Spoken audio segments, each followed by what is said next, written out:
Hospitality is defined as the friendly engagement and entertainment of guests, visitors, and strangers. So, what does hospitality mean to you? What does service mean to you? So, in the dictionary literal sense, hospitality talks all about serving others, being hospitable to others. It's something you do to others, it's something that you provide to others. I like to flip the script a little bit on hospitality and on service. And I want to look at it not so much as what you do for others or what you do to others or what you provide to others. I want to look at it from the standpoint of where do they see this from their perspective, from their perception, from their shoes. And, I've talked before about wisdom. It's all about putting yourself in the other person's shoes. A wise individual always puts themselves in the other person's shoes first to see where they're coming from, to first understand where the other person is coming from, what they're going through. You just never know what somebody's dealing with or going through in their life, in their business, whatever.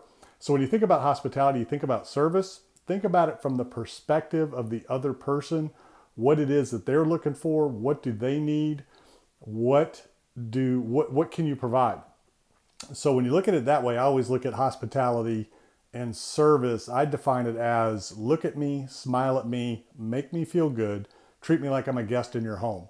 So whether it's a customer, a client, somebody that you're an investor, you're looking to raise capital with, partners in a deal, vendors, suppliers, subcontractors, trade partners, whatever it is, if you approach every situation, motivated seller, it could be anything, a broker, that you're dealing with, anybody. This is a relational business. This is a lot of people say, hey, it's just business. It's not personal. Well, when you do business, you're doing business with people. Even if it's business to business, B2B, or B2C or C2C, you're doing business with people. Business is personal because we're dealing with people. We're relating to each other. We're transacting with each other. Everything is personal. So you really need to treat every situation personal and relational because you're building relationships. You're building lifelong relationships, and you just never know where you're going to be in your life, where other people are going to be, how you can help them. And if you approach every situation from the standpoint of service, look at me, smile at me, make me feel good, treat me like I'm a guest in your home, treat me like I'm your friend, whether it's business or whether it's personal. If you come from it from that standpoint of serving others, how can I be of service to someone else? Everything else falls into place. And there's a buzzword in the industry right now, adding value. And the school of thought is, first look at how can I add value to somebody? How can I add value to you when you reach out for networking or reach out to somebody and just say, hey, I just want to be of value to you. Value is very transactional. It's very business minded. It's very impersonal. Again, we're in a personal business. We're relating to others. We're dealing with others. So if you flip that script a little bit, instead of saying adding value, if you look at it as serving others, and you don't want to ask anybody, hey, how can I serve you? You just want to look at it from what is service. And if you think about it from a personal, relational standpoint, you're really looking to help others. You're looking to serve others, help others. You're putting other people before you. You're trying to understand where they're coming from, their position, and you're putting yourself, in their shoes first.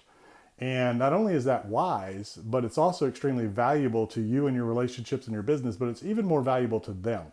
And everybody's heard the old sayings, if you help enough people get what they want, you'll ultimately get what you want. Now, you don't want to do this in a manipulative way or an insincere way. You want to be sincerely, genuinely interested in the other person. You've heard the old adage, you can't sell anyone unless you love everyone. And just what that means is you have to be genuinely interested in the success of other people, genuinely, sincerely interested in where other people are, where they're coming from, and in helping them, and in being of service to them. Then the value component will take care of itself. So flip the script. Think about serving and hospitality from the viewpoint of the people that you're interacting with, not from what you're doing to or for them, but how they are perceiving it. They want you to look at them, smile at them, treat them like they're a guest in your home, be friendly. They want you to, they want you to serve. People want to be serviced. That's why people like to go out to eat, because they want to be serviced. They want service. So think about, how can I be of help? How can I provide a service to this individual? And then the value will take care of itself. So that's the thought for today, is hospitality, service of others, be of service, in service, always looking to help the other person, whether it's a motivated seller, whether it's a loan officer, whether it's your partners, your investors, especially if you're raising capital. You have got to come from the standpoint of what are they looking for? How can you be of service to them? How can you help them? And approach it from that standpoint and be honest and genuine and truly interested in their success and what they're after and what they're looking for, and understand where they are in their lives. If you approach every engagement like that, every business and personal transaction like that, everything else will take care of itself. Always look to understand where the other person's coming from first. Always look to be of service to the others first.